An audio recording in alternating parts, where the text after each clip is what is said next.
isipin natin, alalahanin natin una, ano bang purpose nitong utos, no? It's actually a directive, no, from the presiding officer, no, to both parties, no, para nga mapabilis yung paglilitis, no, mapabilis specifically yung pag-identify ng mga libo-libong documents, no, which are the liquidation reports. Ang sabi niya, sinabihan niya mga parties na mag-meet kayo before the clerk of court, no? At ang purpose nito, bago dapat ito, no, sa hearing na naka-schedule today, no, para mapagkumpara na yung dokumento namin pareho, since common exhibits naman yan, no, para mas mapabilis sana. Para pag dumating si Silene, no, pag tinawag siya ulit for the continuation of her direct examination, hindi na kailangang isa-isahin yung mga dokumento pa. If you'll remember, sabi nga ni Atty. Kapunan, sige, kung meron kayong doubts, no, dito sa copies ng mga documents namin, which actually came from you, OVP and DepEd ang nag-submit nito sa COA. But if for some reason, no, are you claiming that the COA tampered with the documents after you submitted it to them? Sabi niya, para wala ng issue, maybe we can even use your own documents.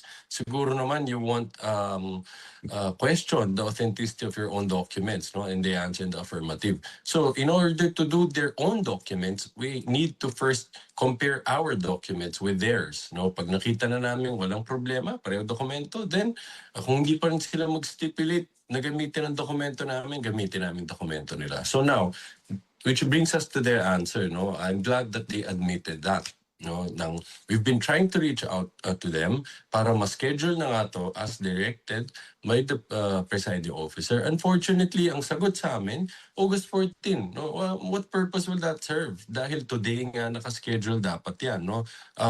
Yes, sinabihan na Wednesday, we had more than enough time, no, to schedule it last Thursday or Friday. No? Kung weekend sila, baka napakiusapan pa namin ng Senate Clerk of Court staff, no, na ma-accommodate kami tulad nung dun sa pre-trial, we were making that request kung kailangan, no.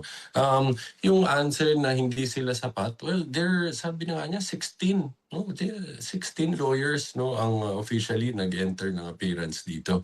Hindi naman kailangan buong team sumama dyan para lang mag-comparison ng documents, no. And I'm sure they don't want to make it appear that they're not prioritizing the impeachment case of the Vice President, no. So again, tulad ng sabi namin, ayokong sabihin na sinasadya nila na i-delay itong proceedings na to. But nagiging malinaw, magmula dun sa actions nila dun sa pre-trial, no? Pati nakita naman natin dun sa pagpresenta kay Atty. Wamil and kay Silene, itong ginagawa nila, sinasadya man o hindi, nakaka-cause talaga to ng delay. So we'll probably bring this matter up, no, in the next hearing, and we will see how the presiding officer will appreciate it and act on it.